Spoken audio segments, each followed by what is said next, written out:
childhood demon possession before 2006. This is in answer to a question on the Demonology Forum, where you can join us. In the cases like where a child got possessed and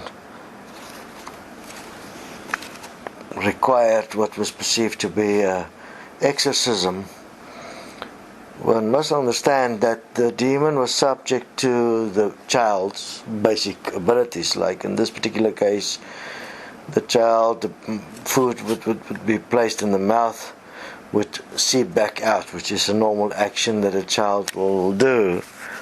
And anything that the child will do will be related to their approximate age. What the priest did by putting a prayer on and sewing it on the clothes and having a prayer to call for help, in essence what the prayer would mean and be is a resonance that will actually resonate in the energy field of Earth. So the energy field would be the unity consciousness, which is a total plan of all pre-programmed people, where every hair in your head is counted, kind of situation. And then this would be picked up in the heavens by the dear Lord, which is those that must make sure that the laws of God is taken care of, and then God, or Anu in this case, would be consulted if necessary. And the legion of angels, that means the league of angels, that is the protectors in heaven, would then be sent to the child that is possessed.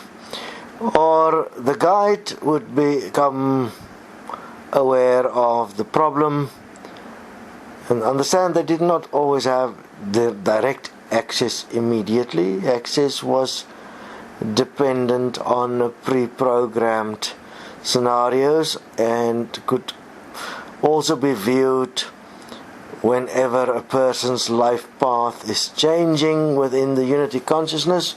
So there's an energetic influence that is changing the outcomes, and then accordingly an intervention is then done.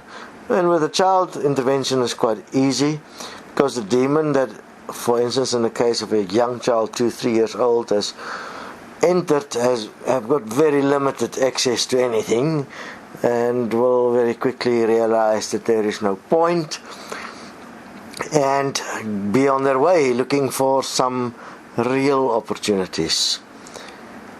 In the cases where the demon have a long-term plan, the demon will integrate into the child, usually at a point of some form of traumatic experience or a major fright, and would then stay hidden in the child and grow up with the child, to only take possession much later in the age when the physical body is fully developed, and then to take revenge on God, which is normally what demons would do. They are human beings that had a traumatic life, which feel that God deliberately abandoned them, and therefore they would look at a way to get back at God and destroy all God's creatures, and therefore their attack will be directed as revenge, and mostly in the extreme cases, or in the case where the demon would be going through a lengthy planned revenge, would normally be directed against God or what they perceive God to be. Or remember that none of the demons ever actually saw God. God was perceived or experienced by everybody in the dimensions or in the heaven as the great white light, in whose presence you couldn't stand. and you couldn't look the light straight into the light because it was too bright. Fascinating symbolism that was used with that. Now, understand that when the angels and their would come to assist, they would move from the higher dimensions, the higher heavens, down to the lower heavens, which you can call the demon dimensions, which is where the demons were, which were on earth, and they would then come and utilize energy to assist with the exorcism, so to speak, or to assist with getting the demon out, or getting the demon to release the child. The demon may move, or in fact remain within the child to later come out again. As such, the angels will not be able to discern, because there was that within the demon that was not within the ability of the angel to actually consider. Everything being energy, obviously, the forms of energy that was possible was infinite. As it was infinite in the bad, it was also infinite in the good. So you had this whole infinite game that could go on. The bottom line is, if you, as a child, would be released from the demon, then you are pretty lucky. And don't bother too much about it. There is no point. Rather get busy with what is happening on earth now and find a way to make earth a place that's best for all. When the demon dimensions were closed, obviously, there were also major changes in heaven shortly after that, and nothing you now perceive to be anything is exactly what you would believe it could be. We are in a process where each one will face their inner demons, their self-created entities and personalities, to a degree that will be astounding. And that is nowhere near to the way demons worked before. These are all self-created, and therefore are within the area of self-responsibility, where one can take care of it yourself.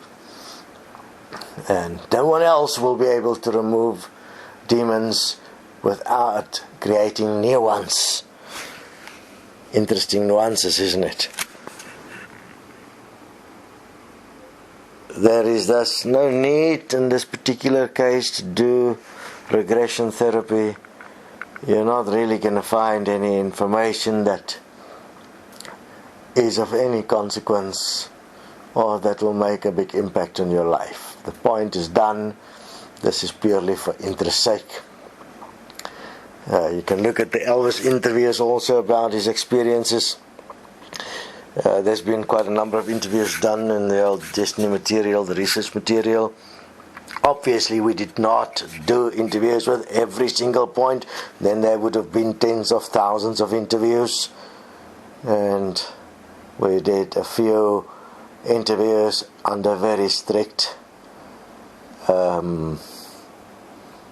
situations. So one have a little cut into a moment to have a look at it.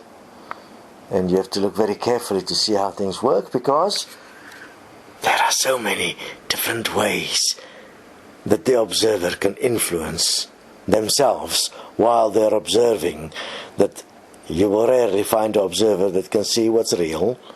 Therefore you have to first stop the observer, which is you, so that you can see for real and not just observe. Anyway, there is things for that as well. So, there you go. There we have it, Angelo. Interesting that your name is Angelo, isn't it? Wonder why, Angelo. Enjoy.